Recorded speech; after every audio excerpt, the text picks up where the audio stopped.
Assalamualaikum warahmatullahi wabarakatuh. Perkenalkan, saya Marianti Elvi, SPD MPD. Saya merupakan dosen S1 di Prodi Pendidikan Matematika FKIP Universitas Maritim Raja Ali Haji. Saya bergabung di Universitas Maritim Raja Ali Haji sejak tahun 2019. Saya mempunyai bidang keilmuan pendidikan matematika. Saya menempuh pendidikan S1 di Universitas Riau dan S2 di Universitas Pendidikan Indonesia dengan jurusan Pendidikan Matematika. Di dalam video ini, saya akan menjelaskan PDD UKT-PT bidang pengajaran mengenai salah satu mata kuliah yang saya ampu, yaitu Geometri Transformasi.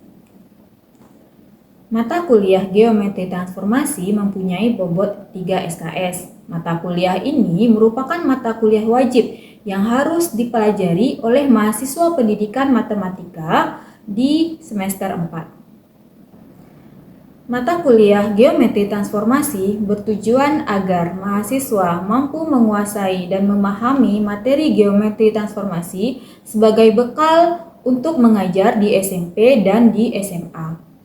Mata kuliah ini juga menjadi sarana untuk meningkatkan kemampuan pemecahan masalah matematika, baik pada geometri transformasi ataupun masalah pada bidang matematika lainnya. Dalam mata kuliah ini dibahas transformasi, grup transformasi, translasi, refleksi, dan isometri. Setelah mempelajari mata kuliah ini, diharapkan mahasiswa mampu untuk yang pertama, menguasai konsep transformasi pada bidang geometri. Yang kedua, menguasai fakta, konsep, prinsip, prosedur pada transformasi geometri yang dibutuhkan di satuan sekolah menengah. Yang ketiga, mengembangkan pemikiran matematis untuk membuktikan suatu teorema pada geometri transformasi secara mandiri, bermutu, dan terukur. 4. Memanfaatkan teorema sebagai alternatif pemecahan masalah pada geometri transformasi. Adapun ruang lingkup materi pada pembelajaran geometri transformasi, yang pertama fungsi, yang kedua transformasi, yang ketiga isometri, yang keempat translasi, kelima refleksi, keenam setengah putaran, ketujuh rotasi, kedelapan transformasi matriks, kesembilan refleksi geser, dan kesepuluh dilatasi. Mata kuliah ini dilaksanakan dengan pendekatan Student Centered Learning dengan model pembelajaran case method. Model pembelajaran case method dimulai dengan memberikan kasus, menganalisa kasus, menyajikan kasus, dan terakhir mengevaluasi hasil dari pemecahan masalah terhadap kasus tersebut. Pembelajaran case method melibatkan mahasiswa secara aktif untuk mengembangkan keterampilan berpikir kritis untuk memecahkan masalah, kemampuan berkomunikasi, berkolaborasi, dan kreativitas. Mahasiswa diberikan berbagai kasus dalam berbagai materi geometri transformasi. Dari kasus yang ada, mahasiswa diharapkan mampu untuk memberikan ide, gagasan, rekomendasi sebagai dasar untuk menemukan konsep ataupun strategi untuk memecahkan masalah dalam geometri transformasi. Adapun sistem penilaian pada mata kuliah ini terbagi menjadi dua, yaitu sistem penilaian untuk case method dan penilaian kognitif yang masing-masing mempunyai bobot 50%. Untuk penilaian aktivitas case method terbagi menjadi dua penilaian, yaitu penilaian presentasi dan penilaian partisipasi. Untuk penilaian kognitif terdiri dari 3 penilaian, yaitu penilaian penugasan, penilaian UTS, dan penilaian UAS. Berikut ini merupakan cuplikan rekaman perkuliahan pada pembelajaran geometri transformasi.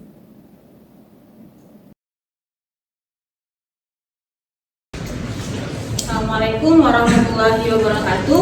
Waalaikumsalam warahmatullahi wabarakatuh. Apa kabar mahasiswa semuanya, sehat? Alhamdulillah sehat. Oke, hari ini kita akan belajar tentang rotasi, masuk ke pertemuan kita minggu ke-10 dalam MK Geometri Transformasi. Nah, materi rotasi ini sebelumnya sudah kalian pelajari ketika di bangku SMP dan di bangku SMA. Nama lain dari rotasi ini ada nggak yang bisa memberitahu atau mengingatkan kembali pelajaran yang setelah kalian pelajari di SMA tentang rotasi. Apa aja sih rotasi? Perputaran.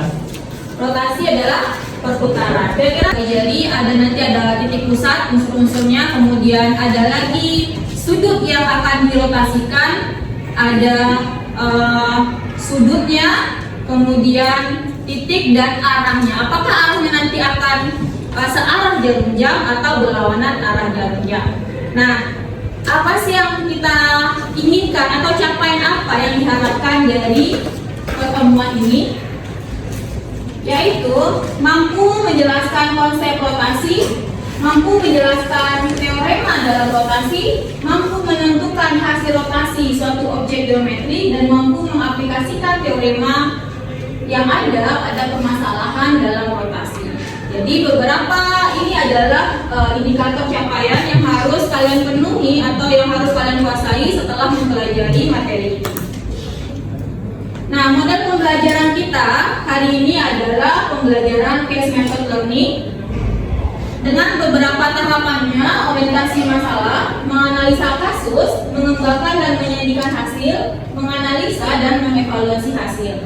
Nanti kalian akan diberikan suatu permasalahan dalam rotasi. Kalian dalam kelompok akan menganalisa permasalahan itu. Nanti kalian akan diminta untuk memberikan rekomendasi, ide, gagasan dari permasalahan yang terjadi. Kemudian mampu menyajikan, kalian akan menyajikan hasil dari kasus tadi yang sudah kalian kembangkan. Kemudian kita akan sama-sama menganalisa dan mengevaluasi hasil penyajian yang sudah dipresentasikan tadi. Nah, sekarang kita akan masuk ke definisi dari rotasi. Sebelum diberikan kasus, saya akan menjelaskan dulu sedikit tentang definisi dari rotasi. Jadi, rotasi itu adalah perputaran, tadi sudah disebutkan sama temannya. Rotasi disebut juga dengan perputaran terhadap P dengan sudut theta yang merupakan fungsi yang memenuhi fungsinya ada dua. Yang pertama yang ini, jika P itu dirotasikan terhadap titik P, hasilnya akan kembali lagi ke diri dia. Nah, jika ada suatu titik lain, kita misalkanlah di sini ada suatu titik A, ya, kita rotasikan dengan pusat P dan sudutnya theta, maka akan menjadi P aksen. Itu dengan PA sama dengan P aksen. Nah, misalkan seperti ini. Nih, di sini kita punya titik P, ya. Titik P ini sebagai pusat dari rotasinya. Dia akan menjadi pusat. Nah, kita punya satu titik A. Titik A ini adalah titik yang akan kita putar terhadap si P. Kemudian titik A ini kita putar searah jarum jam. Oke. Ada sudutnya theta, akan menjadi A aksen. Mana dia di sini? Maka ini PA ini harus sama dengan P aksen. Jadi panjang dari PA itu akan sama dengan panjang PA aksen.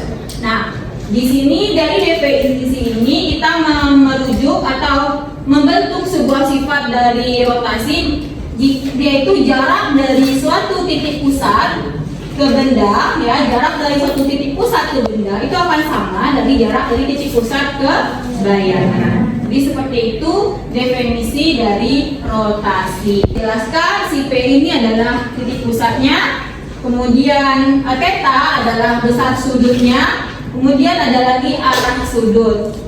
Oke, ini adalah perputaran atau definisi dari rotasi. Definisi dari rotasi. Sekarang kita akan melihat dan menentukan bagaimana proses dari sebuah rotasi atau bagaimana hasil dari sebuah rotasi secara analitik. Ya, maksudnya ketika titik itu diputar terhadap titik O, akan ada bentuknya seperti ini. Kemudian ketika suatu titik terputar terhadap titik P, A, B, bentuknya seperti ini. Nah, di sini kalian harus silakan nanti kita ada kasusnya menentukan bagaimana hasil dari rotasi. Artinya kalian menentukan hasil A aksennya. Apa formula atau apa ide, apa gagasan yang kalian temukan untuk menentukan A aksennya. Nah, silahkan diskusikan dalam kelompok dengan berbagai sumber yang ada, boleh dengan lihat YouTube, boleh dengan Google atau buku referensi yang sudah ada, silakan dalam kelompok untuk memecahkan kasus ini selama 15 menit. Setelah itu kita presentasikan.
Oh ini juga ada sama nih.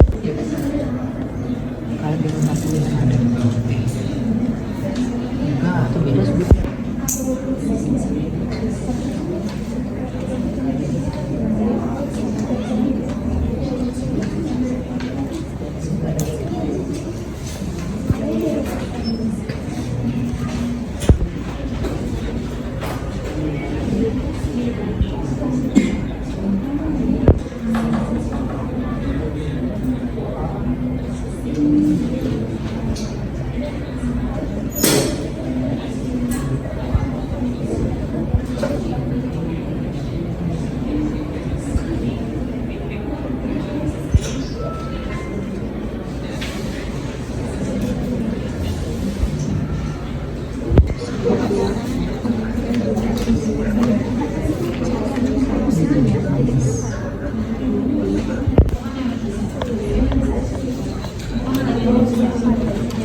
Yang bisa ketemu formulanya dari X sama Y.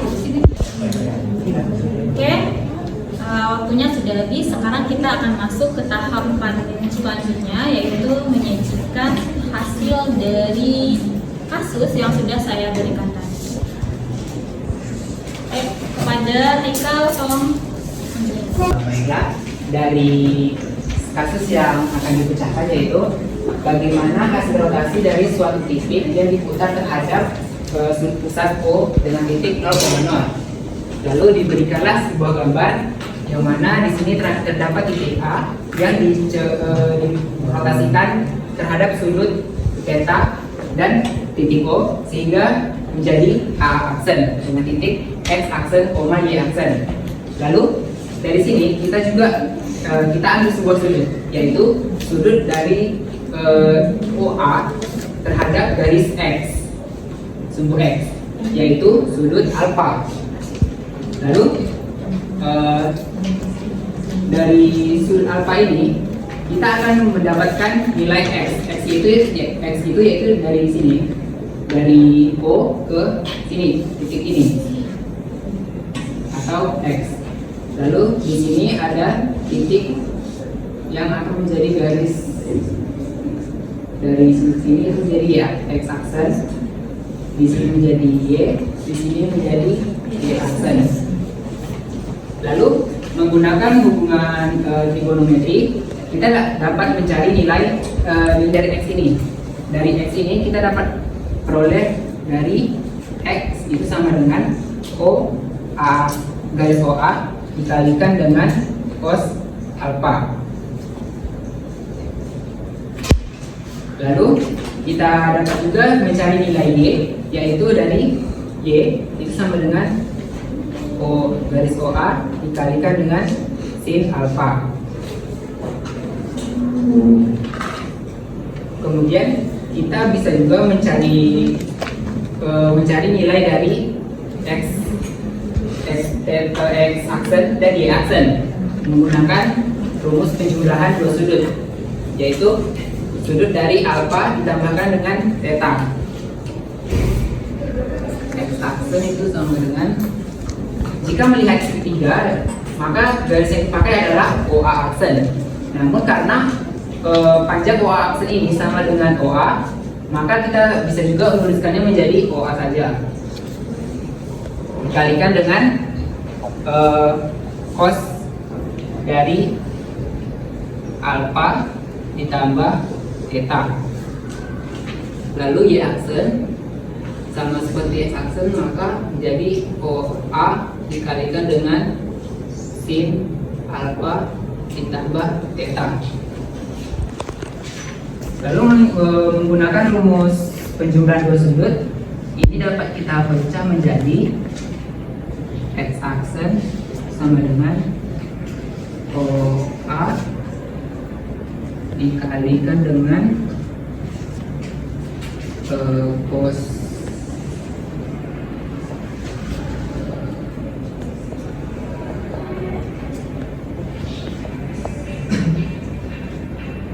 alpha sin theta dikurang dengan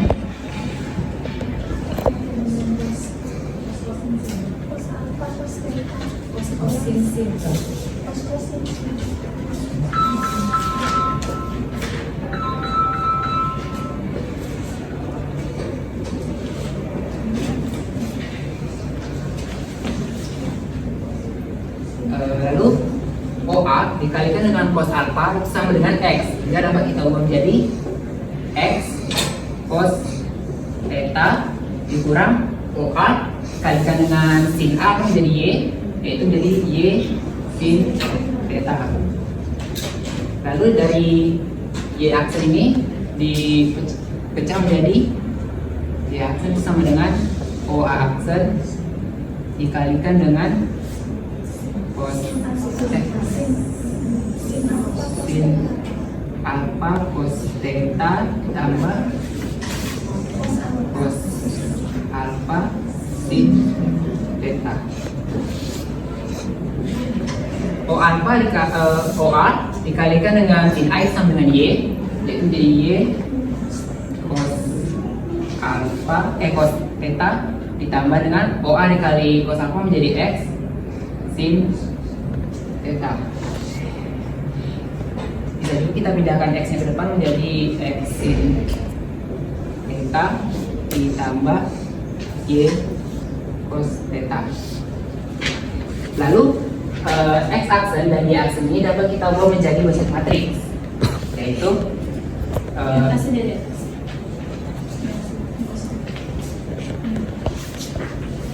x aksen y aksen sama dengan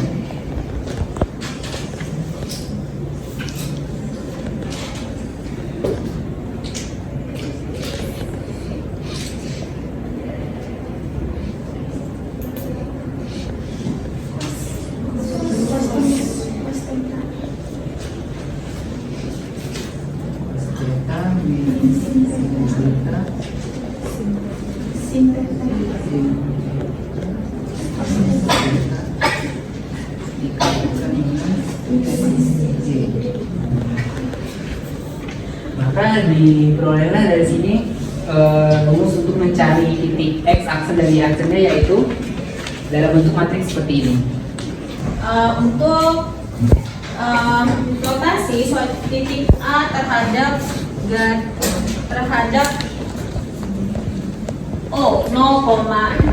Oke, nah maksudnya di sini adalah karena kita menggunakan sudut, maka kita rubah yang tadinya koordinat kartesius, kita rubah menjadi koordinat polar. Apa maksudnya? Nah, kalian kan sudah belajar tuh segitiga siku-siku, ya kan ya? Segitiga siku-siku, kali ini siku-sikunya.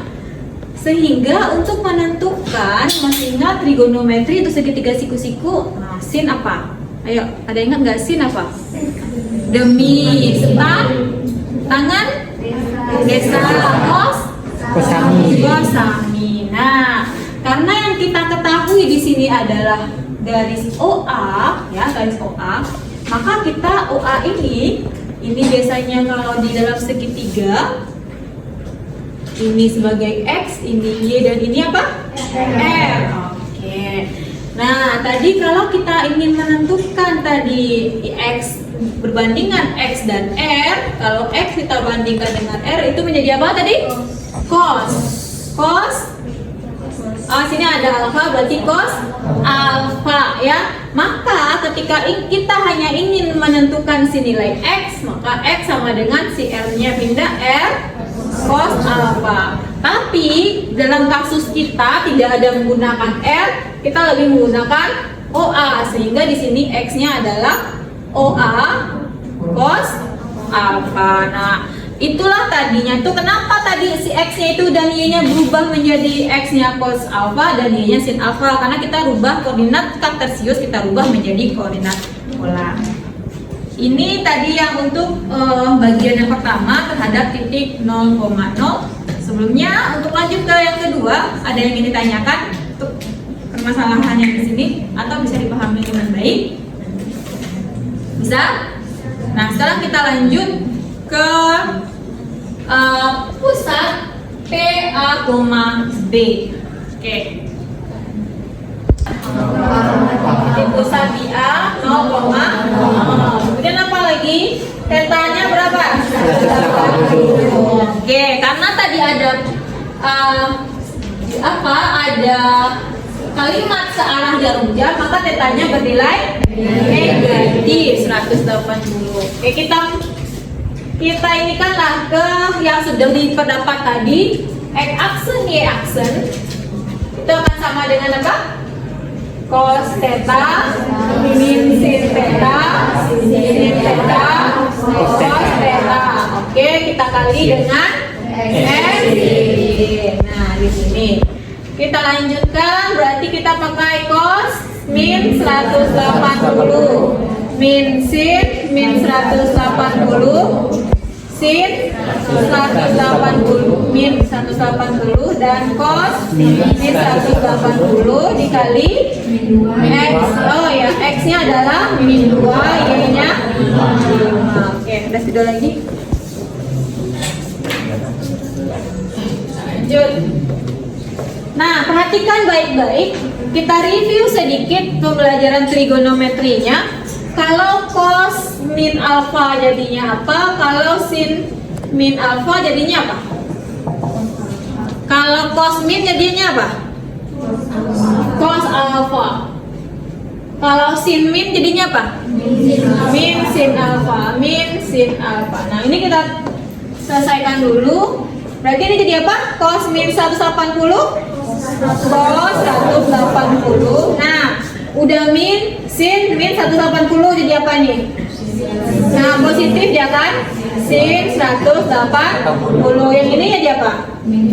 Oke, min sin 180. Ini cos 180. Kita kali min 2 5. Oke. Nah, selanjutnya ini berapa ini? Min 1 0 min 1. Kemudian kita kali min 2 5. Berapa nih hasilnya? Ini kali 2, kemudian min 5. Nah, inilah hasil transformasi di titik D yang min 2,5 jika kita putar terhadap A dan sudutnya adalah min 180. Nah, untuk soal yang pertama ada yang ingin ditanyakan, silakan. Di sini ada rumus yang langsung, Bu. Apakah bisa langsung pakai itu, Bu? Oke, kalau kita gunakan rumus yang langsung seperti sudut-sudutnya ya, yang 90, 180. Kalau seandainya saya gunakan sudut 60, sudut 45, sudut berapa lagi? 135, 270, atau 300. Ya itu kan kita tidak bisa kita pakai di sini gitu. Kalau misalkan kalian mungkin referensinya di beberapa buku itu adalah referensinya ke SMA yang sudah dipelajari di SMA. Iya, di SMA sering digunakan sudut-sudut yang kalau tidak 90, 180, 270 gitu ya. Tetapi untuk kita yang sekarang sudah di perguruan tinggi, kita biasanya menggunakan sudut-sudut yang lebih kompleks atau walaupun sudutnya masih ke dalam sudut istimewa. Seperti mungkin untuk soal yang kedua ada sudut 45 dan ada sudut 30. Untuk soal yang seperti ini ada yang ingin tanyakan? Silakan. Tidak? Seperti ini penjelasannya. Kalian harus tahu dulu mana yang titik pusat dan mana yang benda. Nah di sini kan sudah jelas terlihat ya. Berarti titik pusatnya ini adalah titik pusat P dan bendanya adalah Q. Nah sekarang kalau untuk yang B, yang mana yang menjadi titik pusat? Q. Dan bendanya adalah P. Dia akan berbeda hasilnya. Oke ya. Nah ini contoh. Sudah ada 2 contoh soal. Nah pembelajaran hari ini ada yang ingin ditanyakan? Dari awal tadi sampai akhir di sini ada yang ditanyakan? Bisa dibahasakan? Jika misalnya F aksen dan Y aksennya dijadikan bilangan tidak berpangkat, apakah bisa? Maksudnya tidak berpangkat? Maksudnya jadikan kayak 0, berapa gitu. Apakah gitu aja udah oke atau harus sampai segitu? Oh yang seperti ini ya? Iya. Oke sudah sampai sini aja. Baik. Maksudnya yang akar 2 ini jadi 0,7 ya? 0,4? Ya sekitar segituan. Seperti itu ya? Nggak cukup sampai di sini saja. Baik. Loh, hari ini dari awal sampai akhir ini apa kesimpulan yang kalian peroleh dari pembelajaran hari ini? Tahu apa saja mungkin yang kalian pahami dari pembelajaran hari ini? Silakan. Hari ini dari rotasi, oke, dari rotasi apa saja komponen-komponen tadi yang menentukan sebuah rotasi? Ada titik pusat, kemudian besar sudut dan arah sudut. Nah arah sudut sangat krusial sekali gitu ya, arah sudut. Jika dia searah jarum jam maka negatif. Kalau berlawanan arah jarum jam kalau di soal tidak diinfokan apakah dia searah atau berlawanan arah, berarti dia tetap positif. Oke.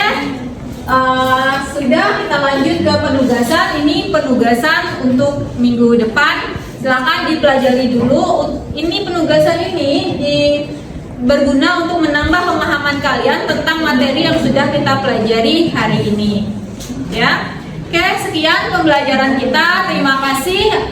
Assalamualaikum warahmatullahi wabarakatuh.